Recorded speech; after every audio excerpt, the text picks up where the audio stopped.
ভিডিওটা লম্বা হতে চলেছে এবং যারা চাইছেন না এই ভিডিওর সাথে যুক্ত থাকতে তারা অনায়াসে স্কিপ করে যেতে পারেন। আর ধৈর্য নিয়ে যারা শুনতে চাইছেন পুরোটা একটু শুনবেন, তারপরে কমেন্ট বক্সও খোলা রইল আপনাদের জন্যই। ক্রীড়াপ্রেমী মাননীয় মুখ্যমন্ত্রী মমতা বন্দ্যোপাধ্যায় এবং শ্রী অরূপ বিশ্বাস মহাশয়ের নেতৃত্বে গোটা বাংলার ক্রীড়া জগতে এক ঐতিহাসিক পরিবর্তন এসছে, তা অনস্বীকার্য।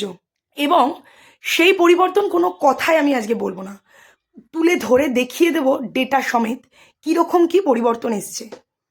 বাম আমলে যে যুবভারতী ছিল দুষ্কৃতীদের আখড়া, সেইখানেই অনূর্ধ্ব 17 ওয়ার্ল্ড কাপ অনুষ্ঠিত হয় এবং তা সফল হয়। ফিফা ভূয়সী প্রশংসা করেছিল সেই প্রোগ্রামটির। আপনারা গর্বে বুক ফুলিয়ে বলেছিলেন আমার বাংলা। এবার এখানেই থেমে কিন্তু থাকেননি মাননীয় মুখ্যমন্ত্রী মমতা বন্দ্যোপাধ্যায় এবং মাননীয় মন্ত্রী শ্রী অরূপ বিশ্বাস মহাশয়। কি করলেন? একের পর এক ক্রীড়াপ্রেমী মানুষরা কেন বাংলার ক্রীড়া জগৎ থেকে মুখ ফিরিয়ে নিচ্ছিল তা খুঁজে বের করলেন। বের করে কি করলেন? সবার আগে স্টেডিয়ামগুলোর যে বেহাল দশা বাম আমলে ছিল, সেখান থেকে স্টেডিয়ামগুলোকে বিশ্বমানের তৈরি করলেন। যুবভারতী ক্রীড়াঙ্গনের মধ্যেই নতুন করে তৈরি করলেন ওয়ার্ল্ড ক্লাস হকি স্টেডিয়াম। যাদবপুরের কিশোর ভারতী স্টেডিয়ামে গড়ে উঠল ইন্টারন্যাশনাল লেভেলের। সংস্কার করেছেন রবীন্দ্র সরোবর স্টেডিয়াম, অমল দত্ত ক্রীড়াঙ্গন, দমদমের সুরের মাঠ, Barasat stadium, Netaji indoor stadium, Khudiram অনুশীলন কেন্দ্র সহ আরও প্রচুর।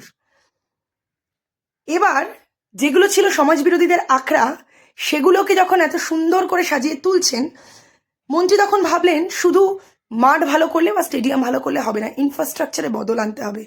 তার জন্য তিনি কি করলেন জানেন?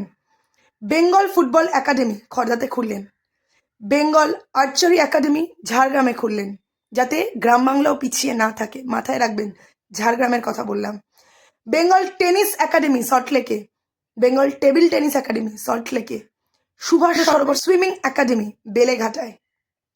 আর যারা ক্রীড়ামন্ত্রীকে দোষী সাব্যস্ত করছেন গতকালের ঘটনাটা নিয়ে, কিন্তু এগুলোও স্বীকার করবেন, এগুলো মাননীয় মন্ত্রী শ্রী অরূপ বিশ্বাস মহাশয় ক্রীড়ামন্ত্রিত্বের দায়িত্ব পাওয়ার পরেই কিন্তু ঘটেছে। এবং মাননীয় মুখ্যমন্ত্রী সর্বোপরি মাথায় হাত রেখেছে এই বাংলার, তাই বাংলা ক্রীড়া জগতে এত এগিয়ে গেছে। একটু বাজেটের দিকে যাই। 2007-8 সাল পশ্চিমবঙ্গ ক্রীড়া বাজেট কত ছিল জানেন? 52.82 কোটি টাকা। এই যারা বলছিলেন সুভাষ থাকলে এটা হতো না, তাদের জন্য। সুভাষ থাকলে সত্যি বিশ্বমানের আমরা স্টেডিয়ামগুলো পেতাম না। 2011-12 সাল তখন বাজেট হলো 133.49 কোটি টাকা। এবং অরূপ বিশ্বাসের নেতৃত্বে লাস্ট যে অর্থবর্ষ 2024-25-এ ক্রীড়া বাজেটটা কত জানেন? 833.44 কোটি টাকা।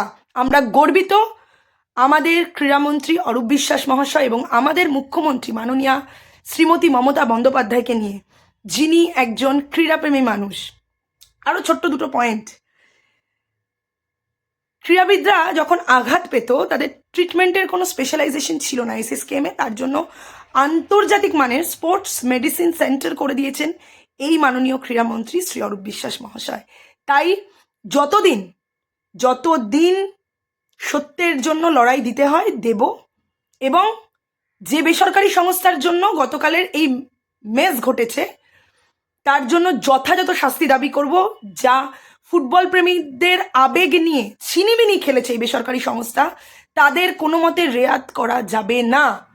একদম স্পষ্টভাবে আমি বলে পা লাগাই বা না লাগাই, আমি ফুটবল ভালোবাসি, ক্রিকেট ভালোবাসি, সর্বোপরি বাংলাকে ভালোবাসি, বাংলার সম্মান ভালোবাসি। যারা দায়িত্ব নিয়ে এই বেসরকারি সংস্থা এবং তার কর্ণধার বাংলার সম্মান ডোবালো, তাদের কোনোভাবে যেন ছাড়া না হয়। জয় বাংলা, মমতা বন্দ্যোপাধ্যায় জিন্দাবাদ, অরূপ বিশ্বাস জিন্দাবাদ।